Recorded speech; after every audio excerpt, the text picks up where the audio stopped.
ইসরায়েলিদের পরিকল্পিত দখলের আগ্রাসী হুমকিতে পড়তে যাচ্ছে ইউরোপের ইহুদি বান্ধব রাষ্ট্র সাইপ্রাস।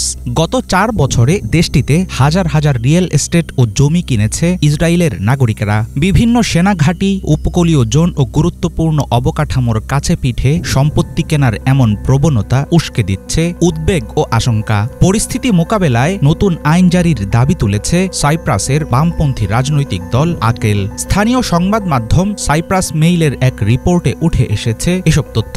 ফিলিস্তিনের পশ্চিম তীর ও পূর্ব জেরুজালেমের মতো ইউরোপের মাটিতেও কি দখলদার ইসরায়েলিরা গড়ে তুলছে নিজেদের দেশ? তাদের কেনা জমি কি শুধু বাড়ি তৈরির জন্য, নাকি পরবর্তী ধাপে সেখানে তারা বানাবে আরেক ফিলিস্তিন?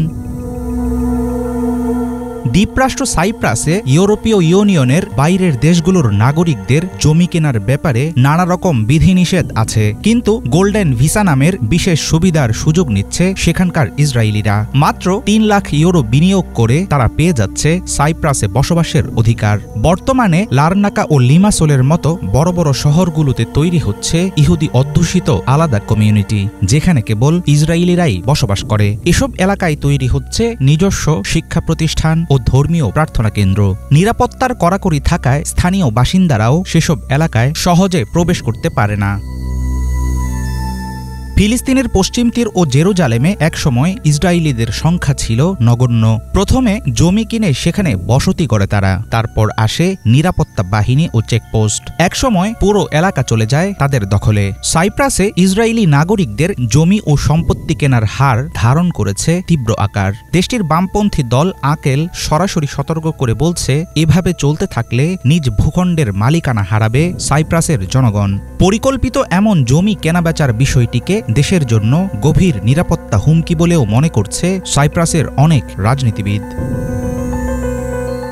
দ্বিতীয় বিশ্বযুদ্ধের সময় থেকে হাজারো ইহুদি শরণার্থীর আশ্রয়স্থল ছিল ইউরোপের ছোট্ট দ্বীপরাষ্ট্র সাইপ্রাস। সাম্প্রতিক ইরান ইসরায়েল সংঘাতের সময়ও দেশটিতে আশ্রয় নেয় হাজারো ইহুদি। 2021 থেকে 2025 সালের জানুয়ারি পর্যন্ত সাইপ্রাসে ইসরায়েলিদের কেনা সম্পত্তিগুলোর অবস্থান লারনাকা, লিমাসোল সহ উপকূলীয় শহরগুলোর অভিজাত এলাকায়। রাশিয়া, যুক্তরাজ্য বা লেবাননের নাগরিকরা দেশটিতে প্রপার্টি কিনে থাকে, তবে ইসরায়েলিদের টার্গেটেড পারচেজকে সন্দেহের চোখে দেখার দাবি অনেকের।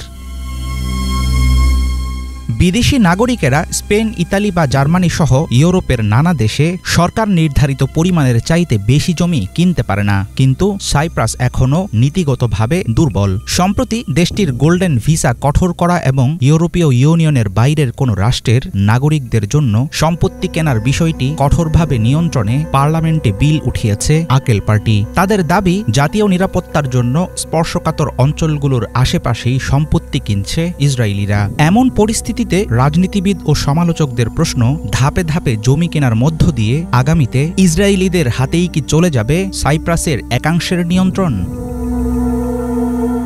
হাফিজুল ইসলাম, বাংলা ভিশন।